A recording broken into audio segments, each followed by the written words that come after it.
Hey everyone, Jared Duckett back again, Duckett Ladd Dental CPAs and Advisors, my business partner Bill Ladd and Dr. Michael Abernathy. Guys, appreciate the time as always.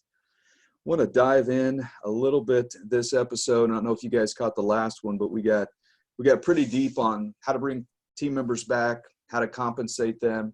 And then Dr. Abernathy hit on something that really started making my head scratch a little bit, and that's what we want to talk about today is, he talked about how he pays everybody in his, or he paid everybody in his practice the same base, keyword base. And everybody's probably thinking, well, that doesn't make sense. Not everybody's equal. They can't make the same. So we want to jump in and talk about what's that compensation system look like? What's that? Let's call it a bonus, profit sharing, what have you. But how do you put it, how do you put the numbers to it to make sure everybody gets what they're supposed to make and what they deserve? So jump in there, Dr. Abernathy. What does that system look like? I know it's not a one size fits all, but let's talk about some options and how that structure can make sense. Yeah. Now, again, I think last time we spoke about, we're going to be bringing staff back. We're going to do it one of a couple, three ways. How should we pay them?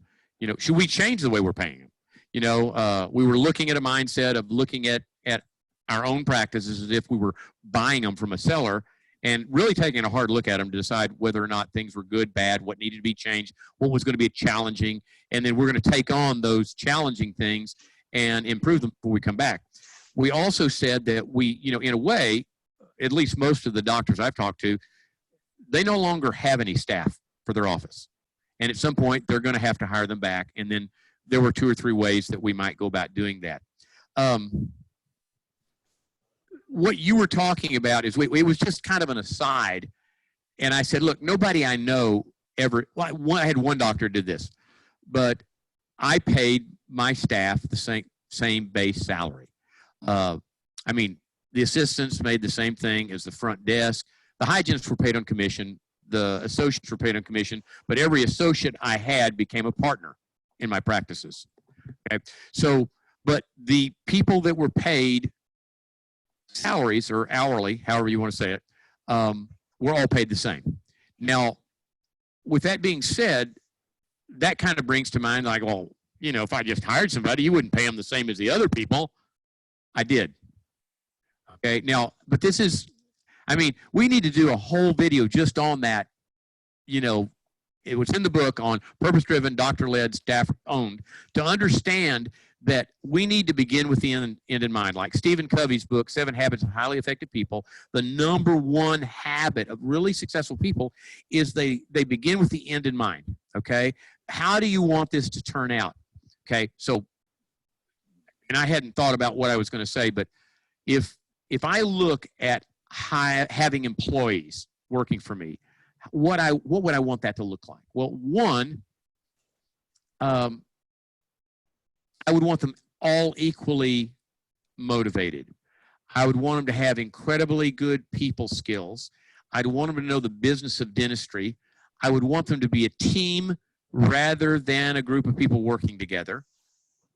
And that's, if we ever go back and talk about leadership, we can talk about the difference between management and transformational leadership. Again, it's a culture. And so in our practice, it was a culture that everybody was valuable. Now, you guys may not have heard of this, but every other doctor that's listening to me has heard of this before. Where your hygienist kind of looks down at the rest of the staff, like, they're the queen bee and the other, right. That wouldn't be tolerated in our office, okay? Okay, because the hygienist's success depends on how well we process, as does mine, on how well the team processes patients and how they take care of them, how they got them back, all the systems and protocols that we use to do this. And they worked really, really, really, really well. Okay, so back to that, everybody made the same. Okay, so if here's what happens. If I hire, we had a bonus system, okay? The bonus system was predicated on hitting a base number, and anything over that base number, they got 15% of it, divided equally. Did the hygienist get part of it? Yes, they did. Did the front? Yes. And how much did they get? They all got the same. Okay, which is perpetuating that culture of, you ain't any better than anybody else, okay? You're part of the team. I mean, if you're in the military, that gets sorted out real quick. You don't need anybody watching your six that you don't trust, okay? And so that's kind of the way it was there. You don't have to be best of friends, but you have to respect everybody and it has to have a strong culture. So if we decided to hire somebody, guess who makes that decision of the hiring? My staff made that decision. They made the decision on which doctors we kept that were going to be partners in the practice. I mean, I interviewed everybody. Then they interviewed them. They went for working interviews. I made the staff take the doctors or any of the staff people who were hiring out, like maybe to Chili's, and give them a little credit card so they can have drinks and hors d'oeuvres and talk. And they come back and it's either up or down. Now, if they go up with the doctor or up with a staff person, let me tell you what they've just agreed to. Okay, one, on the first month that new person comes in and works for us, they get an equal share of the bonus. Oh, yeah, you don't have 90 days conditional employment? No, we don't. It was like, you get it or you don't. So you hire very slowly. And remember, when you're hiring staff, it's impossible to motivate staff with money. Okay? When I hire people, the number one thing I'm looking for are their people skills and self-motivation. Okay? I can train anything else. I can teach anybody to suck spit or work with that practice management software. I cannot train people skills or self-motivated. They're self-starters. And we usually did that by using some techniques of seeing if they could solve problems.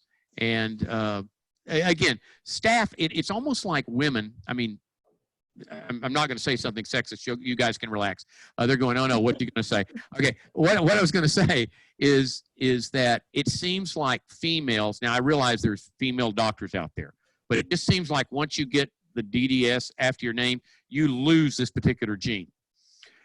It seems like the females in my office intuitively knew who would fit in the team. Okay? Now remember, they're not going to say, oh, I need somebody to confirm appointments and clean instruments, because they're going to share 100% in the bonus. They're going to want to hire somebody if we can increase our productivity and profits so it doesn't affect their bonus. When we hired somebody, our expectation, because we're trying to keep it at 25% for staff, our expectation is that if I paid somebody $4,000, let's say that was the base salary, then within 30 days, we would increase our production by 4 times that amount, or $16,000. Now that's a hard, I mean, I don't know what you pay. It could be $5,000 and it'd be 4 times that, just whatever that is. You start looking at that, you know, last time we said, look, you put on these glasses and you look at not bringing people back into the office to work unless you can produce about 20,000 per. Now, this is musical chairs.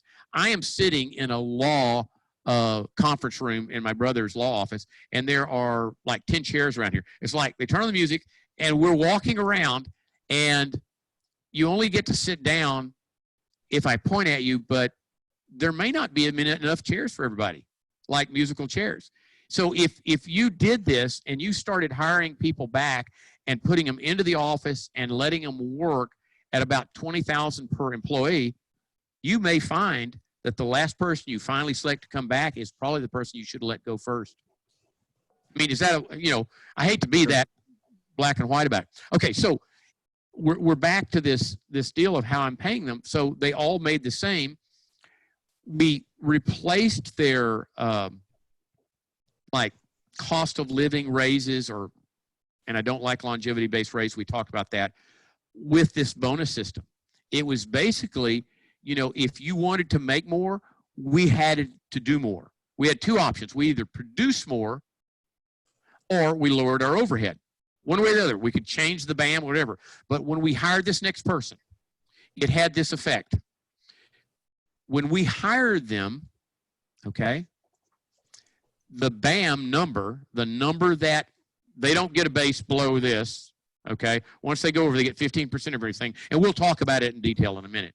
But when they came in, The only time we changed that base number, we didn't change it if the office flooded and we had to replace all the carpet, or if an x-ray machine had, nope.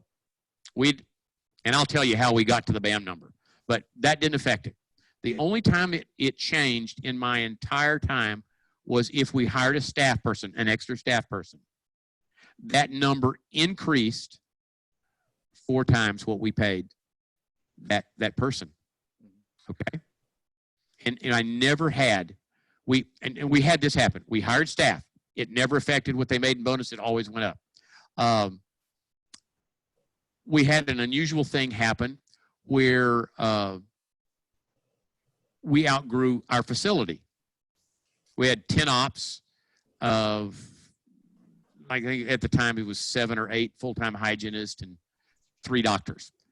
And we ran out of hygiene room. We needed more hygienists. An oral service, 3 specialists were building a group of offices about 2.5 miles down the street from me. Now, McKinney, Texas is one of those towns where they have old McKinney and then an expressway that runs through Dallas to us and passed into Oklahoma. And then the new part of McKinney was on the west side. So we were like 200 yards on the old side of McKinney. We opened another office. I bought the building with these other specialists and did it. We had to raise the BAM number to account for the cost of doing that. And everybody was really scared. Okay, it was like, oh my gosh, this is going to ruin it. We're not going to do it. Okay. $1 million profit the first year. We paid off the entire cost of doing that.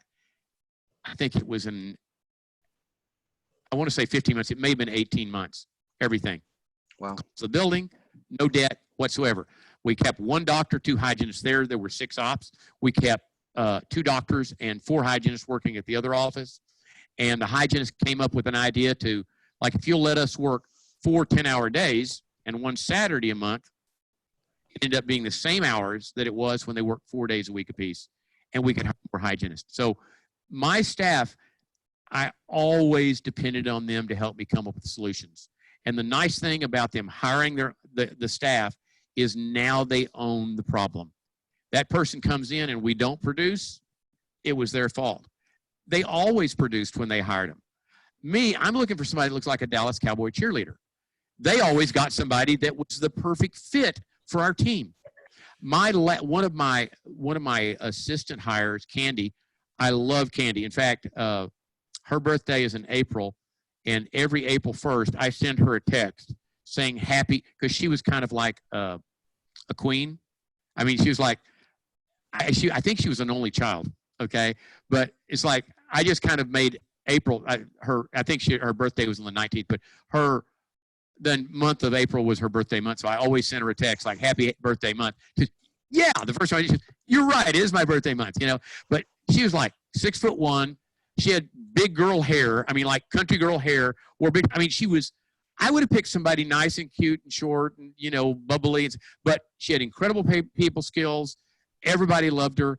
And, I mean, she turned out to be a great assistant. I mean, all of a sudden this vacuum deal would come down and it would, and they would just disappear in a cloud. I mean, she never got in my way. And, I mean, it was a perfect deal. But, again, I probably, if I had just interviewed her, I may not have hired her. My staff just kind of knew that.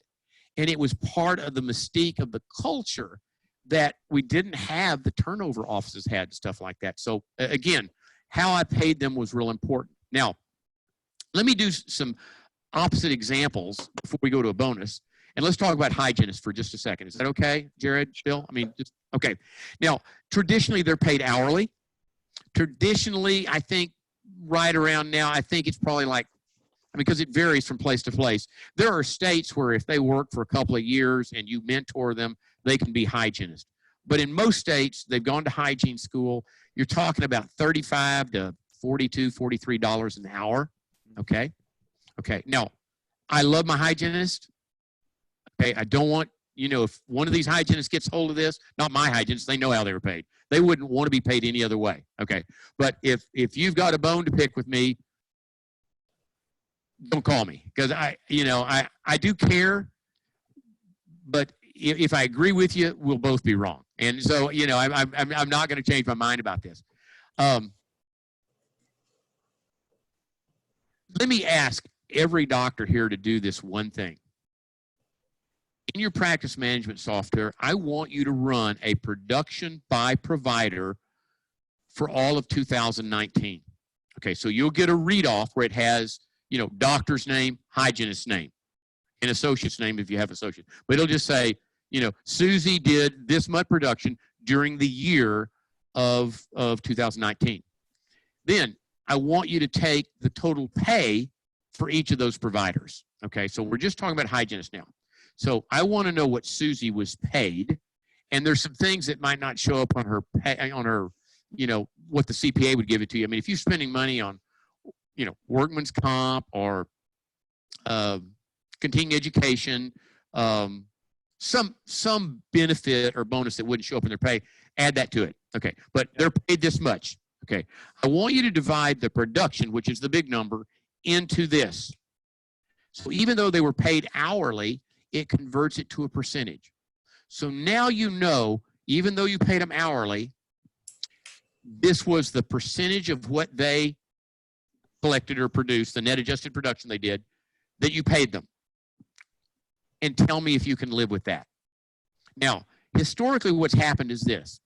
We didn't see PPOs and stuff till about the late 1990s, and they weren't that big a deal. And then it became a big deal. And now it's normal for the average office to have 74, 76%, maybe as high as 80% of the people in their practice coming from some insurance-driven managed care type of situation.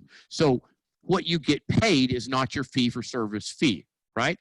So they dictate what they're going to pay for a crown or for a cleaning. Now, every insurance company, when you look at their reimbursement, the percentage of what they pay for hygiene procedures has a greater discount than it does for what dentists do. Okay, so if they discount your crown from $1,800, which would have been 20%, they may discount hygiene 30 or 40%. Okay, now, flashback. The hygienists were making an hourly wage. Every year, you gave them a cost of living raise. Every 3 or 4 years, you gave them a longevity-based raise.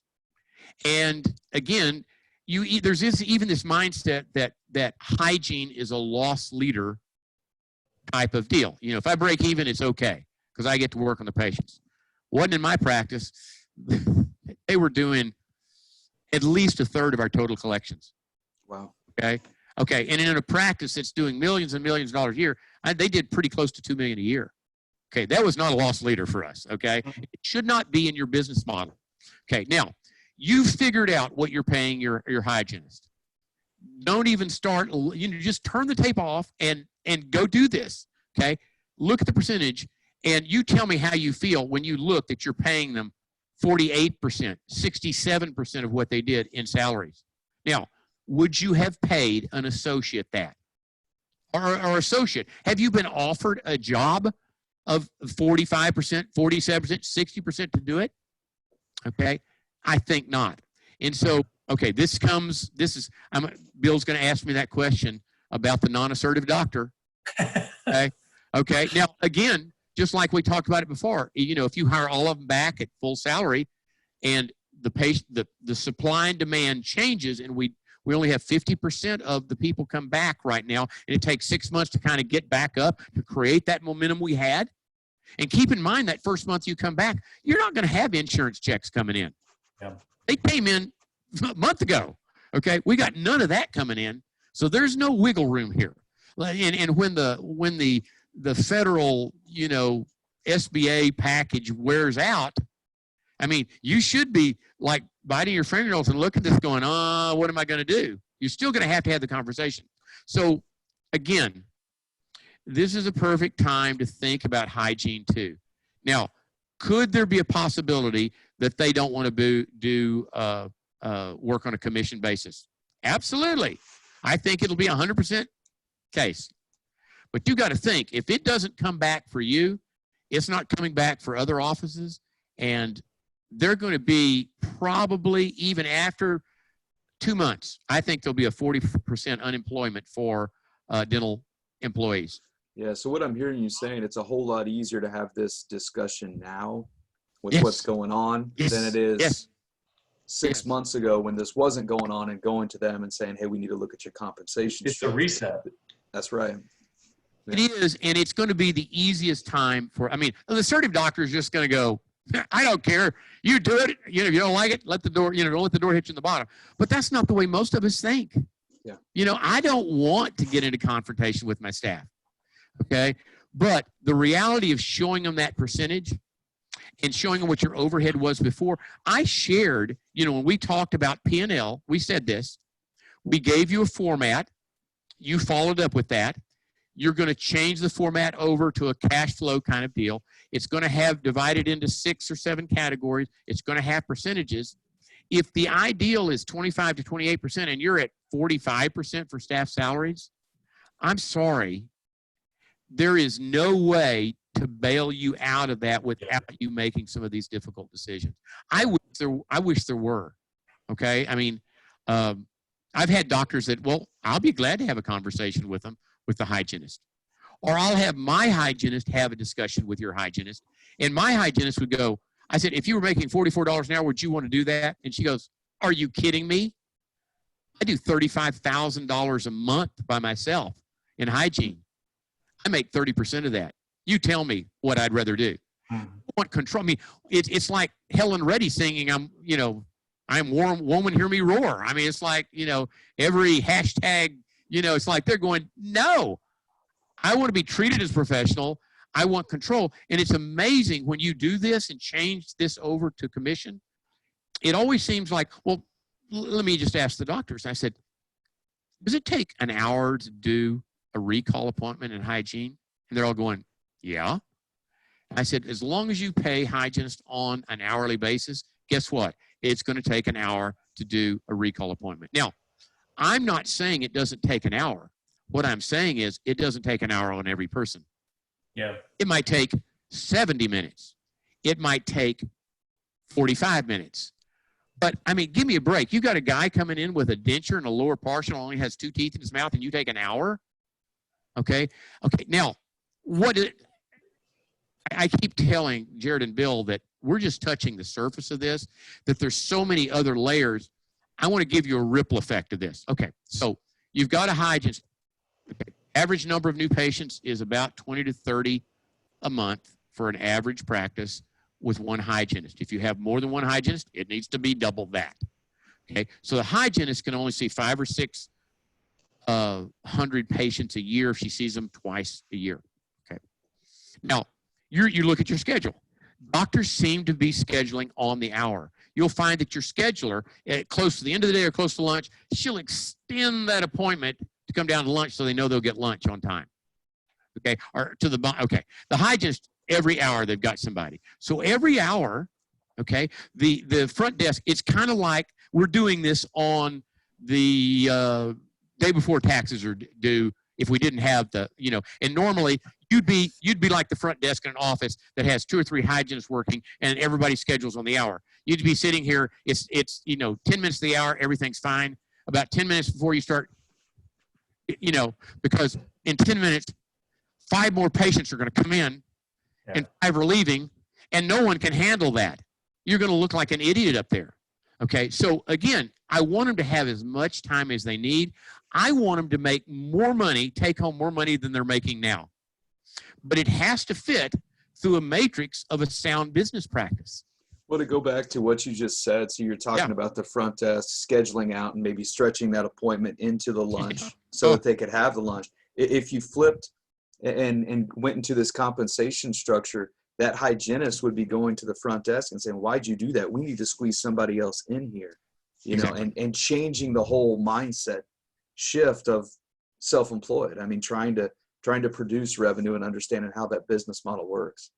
Yeah, if you have the time to do this after everything recovers in 6 months or so, you need to go to a practice that's kicking at it. I've had doctors come in and we'd have maybe on a busy week, we could have 2 offices come in and watch us work. And I tell the doctor, don't talk to me. Don't get in the room with my patients. I said, I'll go to lunch with you. I'll spend 3 hours with you at the end of the day. It's showtime. You to my assistants when they're not working, but we're working, and they'll get through. And they said, you just did X number of dollars, which is 5 times what we do, every patient was happy. You weren't rushed. You know, everybody, I mean, the staff is the nicest staff I've ever seen. I mean, it was the culture of that. And so it's like, where do I start? Because it really is. What we've done, what we're doing right now for you is we've taken a 2,000-piece jigsaw puzzle and we've turned it upside down on the table, and there's a big-ass table here. And then we you know, turn them over where you can see what's side up. And I said, I'm going to let you look what this looks like when it's perfect. Okay? And I'm going to throw the box away. Get to work. Okay? So each one of these are a puzzle piece, but you never see the whole picture unless you get all the pieces in the right place, right? Yeah. And so, again, as we talk about hygiene on commission, I don't think that you should, I think probably 33% would be the most I'd ever pay a hygienist on commission, but that would have to include all benefits, all taxes. Okay? Yeah. I mean, when you say, when you have an associate that works for you at 30%, okay, he's not working for 30%, or she's not working for 30%. It's 30% plus taxes, plus any benefits, anything else. Sure. When you think about commissions on associates, okay, so I'm going to change wheels just a second, because it's similar but different, but still similar. Associates come out of dental school, and somehow they've been told, I don't know if it was from the class before them, I don't know if it's just professors that don't own practices and live in the real world, I don't know. But they come out with some idea of what they think you should be paid, okay? Now, they come to you, and they're not going to work for a certain amount of pay if it's not high enough, right? Okay. Now, really, what commission you should pay an associate is based on an algorithm, okay? Now, I'm going to show you. I'm going to just peel the onion away on this real quick, and then we'll go on to bonuses and stuff, okay, on this, okay? So let's say you had an average overhead, okay? We know it's 67 to 75%. Let's say it was 70%. I'll give you it's a better than average, 70%. Okay. And I'm talking to Bill. I said, Bill, you're the person. The staff loves you. You know, this is going to work out great. We'll spend a lot of time onboarding and stuff. I said, but honestly, I need to help you learn the business of dentistry, and I want this to be as real as possible. I said, look, I need to make 5 or 10% on the work you do. I mean, you know, if I can't make 5% on you, I mean, can you see that it would be silly for me to hire somebody that costs me money? And they do just like Bill did. I mean, they're nodding. No, yes, sir, Dr. I understand. Okay, but great. Well, our overhead is 70%. And I show him. Okay, it's not 70% of what I take home, or, you know, it's like, this is what it costs to do, you know. So I can afford to pay you 25%. Okay, now, I had an overhead that was like 52, 53%. I mean, it was low.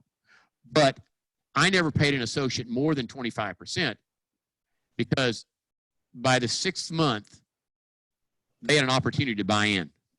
Okay, we had a plan. It wasn't just going to be an endless deal. Now, you don't have to do that. Okay, and we can have a whole deal on just how to bring people on, stuff like that. But from the standpoint of what you pay people, it has to fit an algorithm. So if you look and your overhead is 70%, you are not the type of office that can take on an associate. It has to be about 63% or less. So you have some homework to do before you could do that and make the numbers work. And again, I'm sure that Jared and Bill have seen this. They're paying some associate 32, 33%, and the overhead 75%. And you just happen to mention that, you know, Dr. Goodfellow, you actually understand that when you pay him 33% plus taxes, which makes it 40%, everything, that's all coming out of your pocket. It's not coming out of anything they did. Your overhead's too high for that, okay? Yeah. You know, they're going, that can't be right. You know, blah, blah, blah. So it usually happens they hire an associate, and then 1 year later, they're still producing about the same amount. It's just that the senior doctor is making less and doing less, and the other guy makes up for the difference. And so it's all bad. Everybody's doing bad. So does that make sense? Yeah, that makes perfect sense. Hygienists or associates that you want to talk about in the vein of how to pay them? No, I mean, that makes perfect sense. The key thing you hit on there is, you know, and you know exactly what you said. We see all the time where they're paying an associate 33% or 35%, Right. whatever it is, and then their overhead's 75. That math doesn't make sense. Well, in Canada, we have clients in Canada too. The going rate for an associate is 40 to 45%. Their overheads are just as high as ours are. And here is the mind of the owner. Well, I can't get anybody to work for anything less, you know. You know what's happening? My computer Losing power. about to shut down here. Just a second. Hang on just a second. Let me. I guess I kicked it out as I was so excited to talk to you guys. And oh, there we go. You all just got darker and darker and darker. And I'm going, what is the deal? I know I'm plugged in. So the excitement of dentistry just yeah, I'm takes going. over. I said, I've got COVID-19. Is blurring of vision it getting darker? Is that what happens? You know, it just starts getting closer, and you know. And they're sitting here flipping a coin, going, "I'm not giving him mouth-to-mouth resuscitation." It's 7 out of 10, you know, or whatever it is, 20 out of 50, whatever.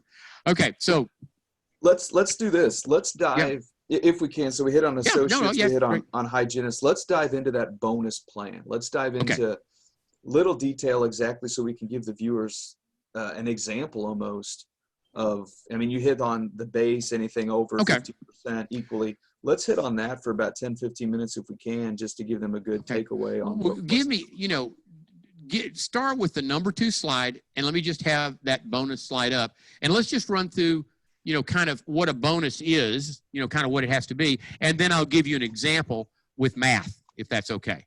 Okay? Sure. Now, that's fine, too. Let me just explain that real quick since it's up there. The deal. Okay, this is every practice. Okay? Every practice starts at survival. Okay? Now, remember the mindset. We've got to start up, mentality that, but we're buying an existing practice, just happens to be ours. We're buying it. We've looked at everything. Okay. So when we buy that practice or we start that practice, we start out our career, we start at 0. Now, your marriages are that way too, right? I mean, this is easier to talk about marriage. We start at survival. That's that lower point there. We have no idea what our wives look like without makeup. Okay. It's our, you know, or if they get, you know, that they could actually, you know, that it smells when they go to the bathroom, whatever it is, we're just newbies. We don't understand. But the most exciting part about a marriage is, you know, once you get married, it's that steep climb of maybe we both have jobs, or, you know, we've got our first apartment, or we have our first child, or whatever it is. And then we kind of get up to that peak. That's about the time you have like 2 or 3 kids, and you know, actually intimate moments are like brushing shoulders in the hallway as we both go to work. You know, it just kind of plateaus. And then, okay, so our practices are that way too.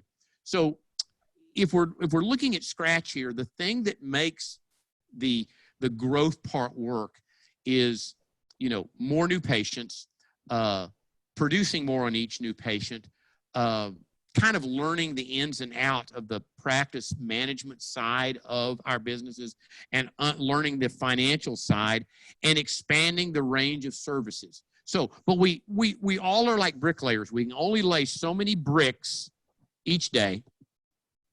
And so that point, that inflection point up there, has nothing to do with the dollar amount on the left. And it has nothing to do with the time on the bottom. I've seen doctors that reach a sellout point in the first year.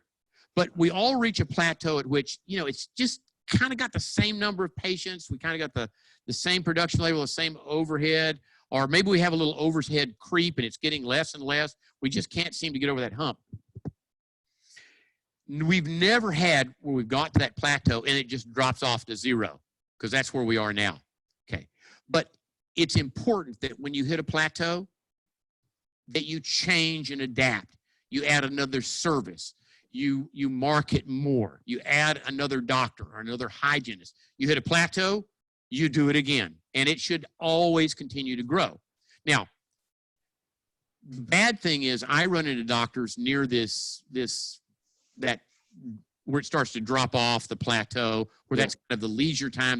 They they start buying plaid pants and a metal detector and going to the beach and looking for coins. They show up late, leave early. They just aren't plugged in. And then they finally sell out at the lowest value point, okay? Okay. Every business that you start is designed to be sold at some point. So there is a reason. I don't care if you're just starting out or you're in your 40s or your 60s. Everything we're talking about is stuff that's going to make your practice more valuable. Now, let's go to the bonus deal here, and we'll talk about that. Okay? There are a lot of points in bonuses that we need to talk about. So I want to kind of begin with the end in mind. I want to tell you what a great bonus looks like. Treasury, I mean, you guys probably know this, that to work for the money side of the Treasury Department, that when you're first trained as a Treasury agent, that has to find counterfeit, you're never shown a counterfeit bill. You end up knowing the real thing so well that I don't care how good the counterfeit, it just sticks out, okay? You're just going, that's not real. There's something wrong with it. I don't know what's wrong with it. It's not real, okay? And so I want to tell you how to look at a bonus system that works. And there are always errors in bonuses. And I'll tell you, the only two changes that I've ever made in this bonus system, it's survived 45 years. And I've never seen one that's done that. Okay. Bonus is not a bonus. It's not a gift. They earn this. It's sharing profit. Okay. And I need them to understand it. Now, you've all had this happen to you where you screwed up. Okay. You ever given them a Christmas bonus? Yeah. You know, where you go, okay, well, let's go out and have dinner. I'll give you all, in fact, we'll stop. We'll just do a half a day on that day, and then we'll go out. I'll give you each $200. You can go shop, and then we'll go out to dinner, and you can show us what you bought, and we can do it. And then you didn't do it the next Christmas. It was not a bonus. It's an expectation. It's an entitlement. Yeah. This is set up as profit sharing. You eat what you kill and clean. I'm sorry, it has to be on the profit side. So that book, Profit First, talks about that. Everything I designed was designed for a non-assertive doctor with a profit first motive, okay? With the underlining deal, again, of core values and serving our patients. But again, every business has to survive. There has to be a profit, okay? The staff, actually, I should change staff to team. The team needs to feel in control of the practice development.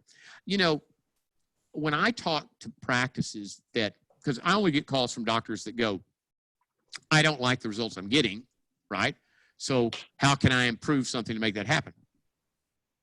You could probably ask your staff or your team, and they could probably tell you what needs to be done. Sometimes you just don't get it. These staff need to be elevated to the point of a partner. It's a partnership here. I can't do this without them. The reasons that our practices that we've owned have done so well is because of the staff. I mean, I wish it was, well, I mean, no, I don't wish it was just me. I wish I didn't have to depend on the staff so much, but it's an impressive bond that it forms when you partner with someone and you share the responsibilities. You share the wins, the profit, and you suffer when things don't work well, which we're doing here. Okay. There is no way to manipulate the plan. Again, if you've set up this number at which you're paying this bonus over and something goes wrong in the office, okay, you have to replace a piece of machinery or something like that, it should not affect it. I've seen bonus systems, regardless of what they look like, you know, they have to benefit the team, but regardless of what they're looking like, look at the staff will deliver, but then what happens in the month that something bad happened, they're going, hey guys, you did really good, but we had to replace that x-ray, so I'm not going to pay you the bonus. You manipulate that plan, you probably will never, ever have that rapport with your staff again if you do that. Let me jump in there. That's really interesting because that's a human instinct to be kind and generous and say, hey, it was beyond your control, so we're not going to penalize for you. I mean, is that kind of what you're saying, Dr. Abernathy? Is that yes and the no. natural instinct is to try to bend a little bit, to be kind on that? In your thought process, is it kind of kind of corrupts a little bit of the integrity of the plan. Well, I think there's always a suspicion. Like if I diagnose something with a patient, I think there's always a suspicion for some patients that he just needs another payment for his Porsche, but when a staff person does it, it's like they don't really have a reason for selling them anything. So again, when I say manipulate, it's really the doctor manipulating it. But I'm going to go back a couple, 3 years and determine this BAM number. And during that 2 or 3 years, things broke. Overhead things, and I based it on a 2 or 3 year run. And so it already has incorporated that into the plan. Now, again, I think they're suspicious of this because in the past, maybe you did something. My wife is one of those people. She's the type of person everybody wants to be friends with. She never gets mad, but when she does, it wasn't what I did right then. It's like she can remember every little thing that I did bad, and it just kind of, okay. So your staff are a little bit suspicious that you're not going to do what you say you do. It's real important that you understand that this was designed in a way that it will work. And the overall goal here is to pay your staff more money while decreasing the percentage you spend on compensation. Okay, now hear that. Okay, that's like huge. An oxymoron or a double negative or whatever. It's like, I'm going to show you a way that they can make more money, and at the same time, as a percentage of what you collect, it costs you less. Because the effect of the profit sharing will be, they will figure out ways to be more productive, to be more efficient, to keep more patients in your practice. You see what I'm saying? Yeah. You really have to see the big picture here. Okay, so doctor, you cannot manipulate the plan. Doctor is accountable as a team member. In other words, I used to joke about this when I would travel and speak that, it said like, hey, I know, and it's usually Fridays when I spoke, do all day programs, and I go, so look, I know that if I died on an airplane going back home, they would already find a doctor to take my place, and they might take off lunch, might move the lunch a little bit just to accommodate the funeral, but they would not screw up the system, okay, or the culture. So again, the doctor is a team member. He's not a doctor, okay? The doctor places the bonus ahead of their own income, okay? Now think about this. I paid my staff on the 1st and the 15th. I don't know what you recommend to your clients, but I did it on the 1st and 15th because there were 2 less pay periods during the year. Okay, so I just didn't have to do the checks. But it does vary the amounts you have to pay if you do it that way, right? But I paid the bonus check on the 10th. Okay. Now, why did I do that? I wanted it to be a separate amount that that you're being paid well and you earned this too. Okay. I want to stick out. Special. So I want it to be a different check. But you've got to write 20 checks. The most fun I ever had writing those checks. Okay. I wanted them to have that income. Okay. So doctor has a goal of having the highest paid staff in town. And I would add to that the most committed staff, the longest running staff. I don't want to lose staff, and I don't want their pay to be an issue, but they have to own the fact that, when you think about longevity-based raises or cost of living raises, there's a point at which if we don't keep producing more, we can't pay that. You run it out far enough, you're giving away more than you're taking in, okay? And they understood that.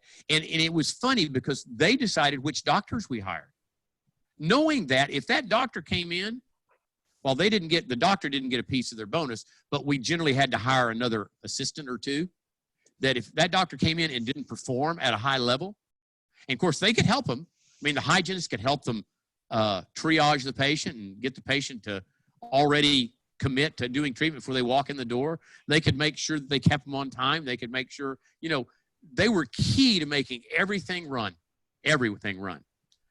So the doctor's goal is having the highest paid staff in town. The doctor, Now, this is the hard one to swallow, doctors. Bill, this is the guy that you were talking about, of the girl. The doctor is committed to all the changes necessary to facilitate the bonus. What do you think all the changes necessary include? Freeing up somebody's future. Yeah. Fixing a problem that's been there. Talking to somebody about, you can't do that here.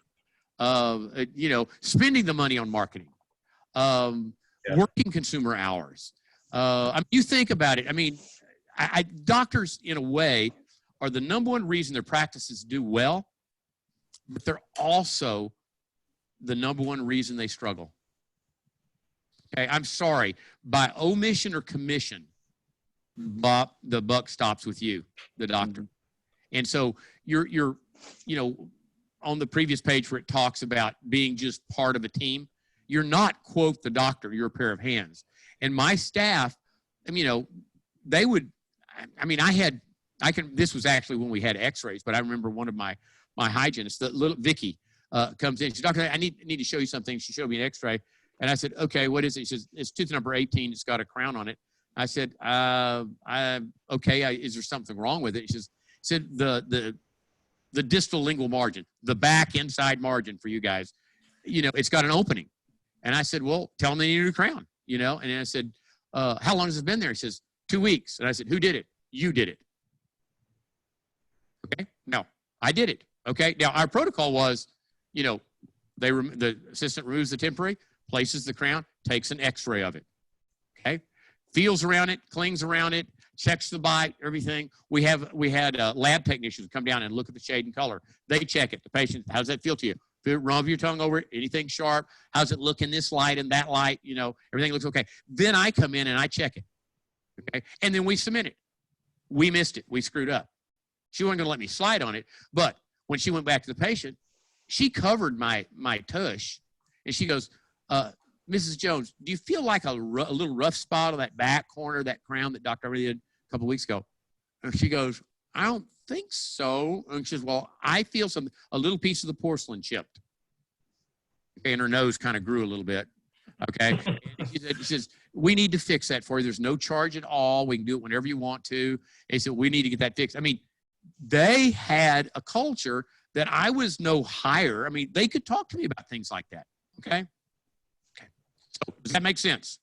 Absolutely. And that's going to be a tough one for a lot of these dentists to hear when you're talking about them spending money or time for the marketing, to be doing whatever it has to take with the staffing conversations. That may be one of the hardest components of this entire plan.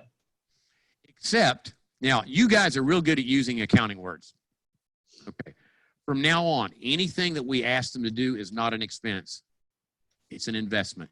Yeah, sure. The difference between an expense and an investment is your expectation of return on that investment. Okay? We're not going out and buying a brand new car. That's an expense that you chose to make. Yeah. We're going out and changing something that might give you a 300% return on your investment. Okay? We're talking about, so the doctor must act quickly to eliminate incompatible staff. We probably could have left that on the other point, but I'm just saying, what if it's the one person that's a superstar, but she is just a pot stirrer, and it's just like there's always drama around her? It's like, bye-bye. Okay, you free up their future. Okay, the bonus must benefit the staff every month. Okay, ideally, okay, I don't want the bonus to be a separate amount for different people. This is one way. It doesn't build team spirit. It doesn't breed a culture of us. It breeds a culture of me. When you have a different bonus for the front desk, or a different bonus for the hygienist, or the clinical staff can't participate in one deal, this is all shared. This is a team effort. We're all working towards that. It's so important that you understand the culture you're trying to build. And maybe next time we could take a few minutes to talk about leadership and what that culture looks like, okay? Because it wouldn't take long, but sometimes I feel like my job is to pick the right word and try to describe this and create a word picture for you so that you could understand it. The problem I have now is that I'm talking in to a computer screen and I can't see anybody. I can't see if you're picking your nose or you're drinking a beer or you're watching TV too, and what you're getting or not getting, or whether you don't like what I said, or I would go back and try to explain it a different way to you, okay? So in that book, it explains it a little bit better. And I have a series, if you'll remind me, I have a series of articles, about 5 of them, that talk about fixing a bonus or starting a bonus, and it goes into great detail, and I can forward that to Jared and Bill. I'll never have your email address. You know, take and do with it what you want, okay? I've got nothing to sell you. I thought it was funny. A group wanted me to do something kind of like we're doing here, just to talk. And an overriding amount of the people said, well, what are we going to have to pay Mike to do this? Okay. So Jared and Bill, how much are you paying me for this? Absolutely nothing. Right? I'm doing this. I'm in my early 70s. I know that I've only got about 8 or 9 years to go. I'm choosing to do this. Okay. I mean, my love language is gift giving and serving. And I almost started crying when I said that. This is what I like to do, is to help you folks do this. And so, you know, again, I want you to take and run with it. And I want you to have the practice you always thought you would have. You know, when you first crossed that stage and you had that image of it and you get out and realize that, man, a lot of this just doesn't play to my strong points, or, wow, I picked kind of a crappy location, or whatever it is. You know, I want you to have the practice you always thought you'd had, you know? Yeah. Okay. Now, bonus, let me go back to that bonus deal one more time. Okay. Okay. I want to define 2 things here. Bonus must benefit the staff each month. Okay. But the last one here, the bonus must have the power to change somebody's life. You're not going to be able to change their life if they can't make at least $150 to $200 minimum extra. Okay. And I may not have time to do it today, but if anybody wants to know how to do this, where their overhead is already too high and they think they can't do a bonus, I'll try to explain it, but I probably would have to take the numbers and help you walk through it so you could see it. But remind me before we finish to address that when we do this next slide, okay? Now this next slide is a very simple, you know, way of doing it. And I altered it in one of 2 ways in 45 years, okay? But this is the way it ended up, okay? Now, originally it was designed that I pay them each month, and I did. I paid them each month. But I heard my staff all did the figuring. I didn't do the math. They would hand me the math at the end of the month. And I might check their number. I never check their numbers. I take that back. But, you know, they'd do it, and I'd look at it and said, great, I'll get Connie, my wife, to write it. We see you on the 10th. Okay. But on a Friday afternoon, Mrs. Jones was coming in. I had just done 8 crowns, anterior crowns on her, and she'd been a patient for 30 years. And I heard my front desk, because they know, I mean, every day they're looking at how the bonus is going, right? They're looking at, it's kind of like having, you know, we recommended that they keep their own QuickBooks at home, or at the office, so that anytime you wanted to look at how you stood in the month, you could look. They were like that. They were looking at this. Okay, so I heard her tell Mrs. Jones, Mrs. Jones had out her checkbook, was going to write a check for it. Okay, they go, Mrs. Jones, why don't you just wait, pay for that when you pick it up? What they wanted was a running start on next month. They already knew they were going to make a killer bonus this month, right? And I went, as soon as they did that, I went, okay, we're not doing it that way anymore, okay? So here's what I ended up doing. I made it a 3-month running average. Okay, so if we were paying for May, this would be May's calculation, okay? I would go back 2 months to March and April and the current month, May. I would add up the production. I would add up the collection, okay?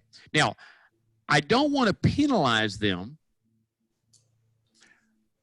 by great production and having a month where the collection was a little off, okay? I don't want to penalize them, but I also don't want to pay them for great production that we don't collect.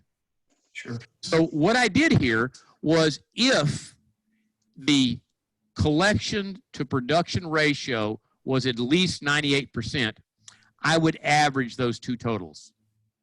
Okay. So in this case, it was. So we would take and add the 183 and the 179 and divide by 2, and it would give us the average for that month. Okay. Now, in this particular case, it ended up being $59,667. Then what we do is take, okay, you can see the division down here. I mean, I'm sorry, the average ended up being $60,330. Okay, the base was $50,000. I subtract it, okay, and the subtraction, I mean, you can see the math. I mean, it's real simple. And then I divided it by the number of staff people. Okay, so where does that base come up from, Dr. Abernathy? Okay, now we're going to go back and check that. Okay, so the base was this, because we mentioned it 4 or 5 times. Okay, my suggestion is that you go back for a couple of years. I mean, you don't have to do it by month. Just take last year's collections and the year before's collections, and then look at the production and figure out what the average collection was and make sure it was 98% or over. Now, if it's less than 98%, then this still is going to get the collection rate up. Right now, there is no reason not to collect over 100% every month. I mean, you're not insourcing your accounts receivable. You're outsourcing to a third party like Care Credit or, Lending Tree or somebody else, okay? So you're not collecting that, and it's non-recourse. So, okay, so what I did is I took 2 years and then just divided by 24. That would be the number of months, and that gave me kind of an average month's collections over the last 2 years. Now, just to make sure that I was doing this right, I took the last year and just divided by 12. Because generally, hopefully, this year's higher than the year before. If it was higher, I just used the last year. Okay, I wanted that base to be where it should be. Now, we came up with a number. Okay, in this case, what I always do is I add just a little bit more to that. Even though I averaged it out, and this is the average amount, when I first did this, I'm going, okay, what am I not thinking of? How am I going to shoot myself in the foot? Okay, so I added about 5% to it. So the $50,000 was, let's say, the average of about, maybe it was 46,000, and then I took about 5% of that and added it on, and it equaled 50,000. That's how I do it. Gotcha. But the thing to be careful about a bonus system is, in one of those previous slides where you were, Bill, you were talking about, you wanted to be nice to them about this. One of the things I'm not going to be nice about, if they miss this bonus by $1, they don't get a bonus. I'm sorry. If they're close, they don't get it. Okay? I mean, but I'm not going to manipulate it either. Okay? Yep. My side is I don't manipulate it. Their side is, okay. So there was one other thing I changed. And we're talking about really big numbers here, but what I found is back in the day, when I took my staff to do continuing education, it was 20 people, and the cost of airfare and staying 2 days in hotels, and the cost of not working for 2 or 3 days and paying overtime because we were there on a Saturday or whatever it was, okay, was a lot of money. And they were making $2,000 or $3,000 a month in bonus apiece. I came to them and I just said, look, guys, we need to keep going to continuing education. And I like to do nice things for you and stuff. I'm going to suggest a change to our bonus. And they're going, like what? I said, if you will take 10% of the bonus and put it in an escrow account or set-aside account, I'll match it. The office will match it.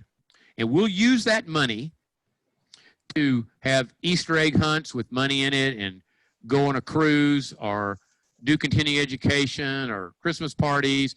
And, I mean, I found out real quick, it was a lot cheaper for me to call the best speaker in the United States and say, look, I'd like to set up a deal to have your doctor come to speak and on such and such a date for 6 hours or 7 hours. It was cheaper for me to do that than it was to take everybody.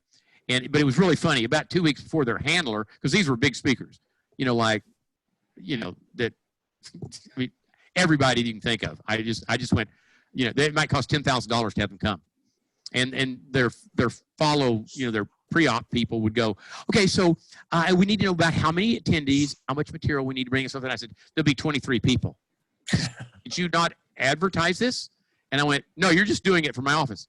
You're paying $10,000 to have, such and such come to your office. I went, yeah, is that a problem? I mean, he gets a first class ticket. He gets to stay at the nicest hotel I've got here, and, I'm paying the price. He goes, no, he said, just we've never had that done before. I said, you've never had anybody do most of the stuff we're talking about doing, right? Okay. I try to think a little differently about things. Sick pay. When we were talking about paying people, there are some states that require sick pay, right? Is that correct, Jared, Bill? Yeah. Yep. Okay. So instead of, because I used to pay sick pay before it was, I had to, but it always seemed like they got sick right before Christmas or when their mother was visiting in town. And so I went, how can I fix that? So I just factored in what a sick day cost me, not cost me, but what their pay would have been for that sick day, or 3 sick days. And then I just divided it by the number of days that they worked. And I just raised their base salary by that much for the sick days. And now when they take a sick day, you know what happens? They lose that day's pay because I'd already paid them for the sick day. That's right. Guess what? Miracle upon miracle, no one ever got sick. You're a healer. You're a healer. Yeah, I'm a healer. You've been healed by the power of Michael. So, but again, we've got to think about, because there's always human nature. Yeah. There's always a way to anticipate how systems and protocols could be abused. So I'm just telling you, I kind of thought through this. So they went, yes, we'll put up 10%, you put up 10%, we'll use it for that. We never used it all up. And then what I did is I took what was ever left over and divided it equally among the staff. Yeah. So let me jump in here real quick, Dr. Abernathy, and ask you a question on this, because I think it's a really great, simple calculation that pretty much anybody can pull the data and do this. How do you see this playing in the post-COVID-19 environment where there will be a slower ramp up? I mean, is the bonus structure still in play during that time frame, or is this more once operations stabilize? Okay. Yeah, that's a great question, because a lot of times startup doctors have read something about a bonus and they want a bonus right at the first, or doctors are moving into a new location and we're going to have to adjust their bonus if they start it right now. And there's no way to know what that's going to cost. It may take 6 or 9 months to know what that looks like. So, yeah, I would probably wait. If you don't have one, I would suspend it. Yeah. I would probably wait to start up until you have some consistency of about 3 months of, where, you kind of see that it's kind of, that's where it's going to be. Yeah. And then, but let's say we're not talking about this pandemic, and we're talking just to doctors, and it's October of 2019, and we have 3/4 of the year to look at and stuff like that. I would say, yeah, go ahead and do it, and let's get started on it. But again, there are some times when it just doesn't make sense to do it, and the mistake some doctors do, and it's through good wishes and a pure heart that they do it. But they want to do this as soon as possible, but they make a promise that they can't keep. Now, this goes back to how you pay staff too, and then you have to take something back. Do you know how hard that is? I mean, it could be something as simple as, offices that do, $100,000 a month don't really need an office manager. They need somebody at the front desk that does some of the things that office managers do, but you don't need a CFO that sits in a separate room and doesn't have a job, okay? Yeah. Just don't need them. But I see doctors do it. And so the biggest mistake you can make sometimes on hiring is to hire somebody and then start giving them titles, okay? I mean, think this through. I know there's consultants out there say this, there's speakers that say it, but it's so wrong to give someone, let's say you hire an office manager from outside of the office and you give them that title when they walk in the room. You do need a team leader, And I think they should be rewarded a certain way, but generally team leaders raise themselves to the top of the pack here.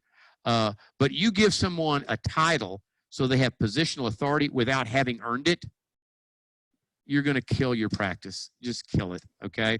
And so be real careful about having lead assistants and lead hygienist, okay? I'm sorry, your practices aren't a 30,000, employee Texas Instruments installation, okay? Again, we're all in this together. The lead assistant is just the lead assistant. I'm sorry, they are. They don't need to be told that. You can stroke them and tell them how nice they are and everything else. I mean, but I wouldn't give them a title at first. It tends to demoralize people that aren't. So would you say this calculation is a good starter to start implementing in practices? I mean, a good base. Yes, absolutely. That's why I left off the money I set aside for continuing education and stuff. I mean, they already had that ownership mentality, and they saw the wisdom in being able to get those things. To have access to. I mean, I had hygienists that we need to go to this course, and they got to go to that course. So yeah. What's I guess the only thing, and we'll kind of end it on this question is, and maybe Bill, you asked this, but implementing, so going from, let's say we don't have this pandemic going on and everything's business as usual, and you go and implement a bonus structure and change immediately somebody's compensation. How do you go about doing that? I mean, because that could be a drastic change for an individual. Yes and no. Yes and no. If you're willing to, okay, because we hadn't discussed this. I asked you to remind me. You forgot. No. And okay. That's a great question, though. I mean, it's not exactly what I asked you to ask me, but okay. So we're going to have offices out there that their overhead cost for compensation is not ideal. Okay. Probably what I should have added to that list is that the bonus system would move us towards having an ideal overhead for compensation. Okay. Now, I don't know. I mean, I need to draw something and I can't do it, but okay. If you can imagine an X and Y axis, okay? So the vertical part of the axis is the dollar amount that we collect. And the bottom, the horizontal axis is the time, the month, January, February, March, April, May. Okay, now, so where we are, we're at this point on this axis on our starting date. Now, we know at that point, our overhead is too high. And let's say we just look at compensation. Let's say it was 35%. Okay, so it's 35%. We can't pay a bonus on that. Okay, but if we got that to 25 or 28%, we could. Okay, so here's what you do. Now, I can't do the math in my head, so I'm going to assume that we're trying to hit 25% because I can do that math in my head. Okay, but you could do it. Let's say you decided, no, I'm not going to make it 25%. I'm going to make it 28%. That's fine. Okay, but at 25%, if I take what I'm currently spending, it's a dollar amount. Let's say it was $50,000. Then the dollar amount that I have to collect a month for that to be 25% is 4 times what I'm paying them. So for 50,000, I'd have to do 200,000. If it was, 25,000, I have to do 100,000. Now, write that down on a piece of paper. We have to hit 100 grand before we could pay a total of 15%. Okay? Now, we can still do a bonus at the point. Okay, so we're here. Let's say we have to increase it $20,000 a month. Okay, so we're at 100, need to go to 120. Okay, so here's 120 up here. 120 is a little higher.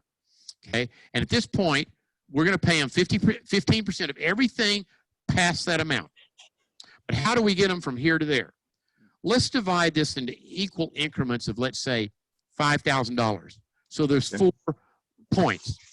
First point's 5, 10, 15, 20. We're at the deal. At 5,000, let's divide the percentage into 5. Okay, so that would be If we're going to pay them 15%, we divide 5 into, that's 3% at each point. So the first point we hit, we give them 3% of anything over what they're doing now. Okay? Perfect. And 6% until we get up to the magic number and we never go back. You go below this number, you get no bonus. You go over, we give you 15%. So there's always a way to plug that in and make that work. And make and keep in mind, it's got to be simple. You can't manipulate it by math or anything else and smoke and mirrors. You know, it's got to be very, very simple. And again, as long as you do a good job of determining your base and building in a little bit of cushion, and I think what I would do now is if you have a broken bonus, again, you guys are going to have to remember to tell me to send you the deal on bonus stuff, and we can send it to them, okay? Read that article, and then set it aside for the period of time it takes us to get back to kind of where we were, okay? If you had an existing bonus, just let them know up front, we're not going to be able to pay bonuses, period, okay? Just eat the bullet. But my goal is to get a bonus back in, and then go over. I mean, it would be nice if you could give them that list of what a bonus should do, kind of the graph. You know, you could print the PowerPoint, I guess, you know, and so they could just kind of explain to the staff what this will look like when we start it back up. And because they'll have questions. Well, you know, the hygienists will be going, well, don't the hygienists get more? No, they don't get more. Okay, everybody's going to share this equally, and that's why we do it. So, again, no, I think that's a good thing. That's a great example, because I'm sure a majority of the doctors out there are in that situation that you mentioned. So they're at 35%. They need to get down to 25. So, I mean, do you wait till you get all the way to 25 to bonus? So that graduated scale is a perfect example. Now, let me add one last little thing to that. I hadn't thought about this, because normally I'm talking to people under normal circumstances. Let's say we're at the deal right here. Now, we talk about just producing more. Yeah, that's right. If you let go of a staff member, we lower the amount. For sure. What we're paying now is a lower amount. I mean, now this is goes both ways, right? Now, I mean, now it's going, okay, now we just need to get them closer to that $20,000 per employee that we're trying to do. Okay. Yeah. Or we hire another person and, you know, boom, boom, boom, boom. Okay. And so the rules are going to be the BAM number doesn't change unless we hire another staff person. Now, if we're replacing somebody, that doesn't count. It's going to stay the same. But if we're adding an additional person, that's going to change. If you're adding an associate, okay, not a regular paid staff person, associate, paid on commission, then it still changes, and we're going to have to figure it every month, because they're going to be paid on a percentage, and it will affect it based on what they're paid. Yep. Okay. Okay, so I mean, you can always find a way to make this work, but it's so simple. It seems to scale and reproduce without problems here. So, love it. Okay. That is good stuff. I mean, that is detailed stuff on how you can implement. Dr. Abernathy, end us on one takeaway. End us on one thing. Doesn't have to be bonus related. Maybe it does, but end us on one thing on something the doctors can be doing right now as almost a physical takeaway from this episode that they can start doing in their practice. Okay, what was the last one? I knew you were going to ask me that. It was, help me out, Bill. It was. I just don't want to repeat myself. It was a video. Yeah. It was a video about compassion. Okay. Yeah. Okay. Now, this will go along with self-diagnosis and stuff like that, because I want to bring you a marketing piece the next time we talk, and I'll bring you an example of it, and I can send you stuff. But this is something you need to do. You've gotten your house in order. Your staff's not there. I need you to work on your policy manual and address things that you've let slide that you want to correct. And, I mean, it could be that, you know, you're only going to hire back people that are willing to work the hours you're working. I mean, You're not going to have part-time people anymore, or whatever it is, okay? And I want you to work on the job descriptions. And if you'll remind me, I can send you examples of the job descriptions, okay? So you're going to send it to the staff person. They're going to go, like, strike a line through some things or add some things, and then you're going to add some things, and it's going to go back once or twice, and then you've got it, and we've got it set in stone, so that when they come back, you need to remind them, here is this, and once you get the policy manual done, they need to read that, and they're going to sign a piece of paper that says, I have read it, I understand it, and I will abide by it. Now, I don't care if they read it, but they should be given an opportunity. And as a condition of employment, they will have to sign a piece of paper that they have read it, they understand it, and they will abide by it. Now, for a non-assertive doctor, I just reset the button on what I can micromanage. I don't want you to be micromanagers, but so again, it resets the button. It's like it never existed before. Now, if you're non-assertive, you make sure they're following it to the deal. And if they're not, just stop in the middle of the day and say, hey, Julie, remember you said that you would always empty your trash at the end of the day. You don't until there's 10 things and you can't confront them. You've got something that's like a process, right? I mean, don't manage the person, manage the process. And again, what we're doing, I mean, I don't know how long we'll do this for you. I mean, I'll do it for as long as anybody will listen, but it's a process for the doctors too. I mean, it takes a certain length of time for this to become habit. And we mentioned this on one other deal where, you know, we start off being, you know, the hierarchy of learning where you start off really, you don't know what you don't know, but what your goal is to become unconsciously skilled. You know, you don't have to think about this. It takes repetition and practice. And again, practice doesn't make perfect. Practice makes permanent. And again, only perfect practice makes permanent. So we're giving you the best possible thing that you could do. It's as perfect as we could make it for you. All you have to do is act on it and implement it. And you won't believe all the ripple effects of this stuff. I mean, we could spend hours talking about, if you did this, this is what it's going to look like. You'll never realize what you just changed in your future. Guys, that is good stuff. I'm telling you. And don't, you know, a lot of doctors, like I said, probably are thinking, hey, my practice isn't near to that optimized dental practice. My numbers aren't good. I can't do a bonus system. Guys, he just told you specifically how you can go from where you're at to where you want to be and start doing a bonus system as you go. So, and in the super, guys, Jared, before you close, the super general dental practice that has nothing to do with the amount you produce. Right. Right. I mean, you could have an incredible super general dental practice and produce $300,000 a year if you took home half of that. Sure. Yeah. Your staff, you know, the 2 staff people had loved you and been long-term, no turnover, and all your patients just thought you walked on water. Okay. Right. It's nothing to do with that. It's not about production. It's just about the level. Percentages. Right. Yeah. It's about the percentages. Guys, good stuff. Appreciate the time. We'll catch you on the next one. I'm good. Thank you.